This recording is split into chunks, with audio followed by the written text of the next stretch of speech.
जलेश्वर बालेश्वर गला बेले मॉर्निंग रे जदि गोटे भल ब्रेकफास्ट करने चाहती सेटा भी पुणी देसी खाइबा यहाँ है भाई को दुकान तो आज ट्राए करवा से धलाटा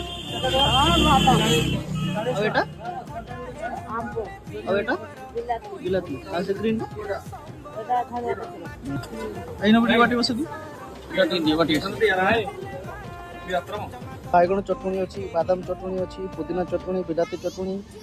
बाटी बसा काकुड़ी मुढ़ी चॉप तरकारी सब चटनी पूरा टेस्ट कर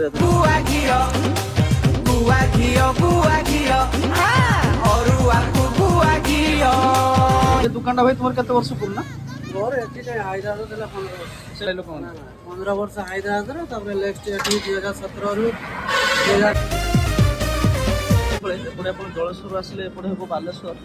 ता मझे पड़ो चालती एनएच साइड रे बाईपास साइड रे भाई दुकान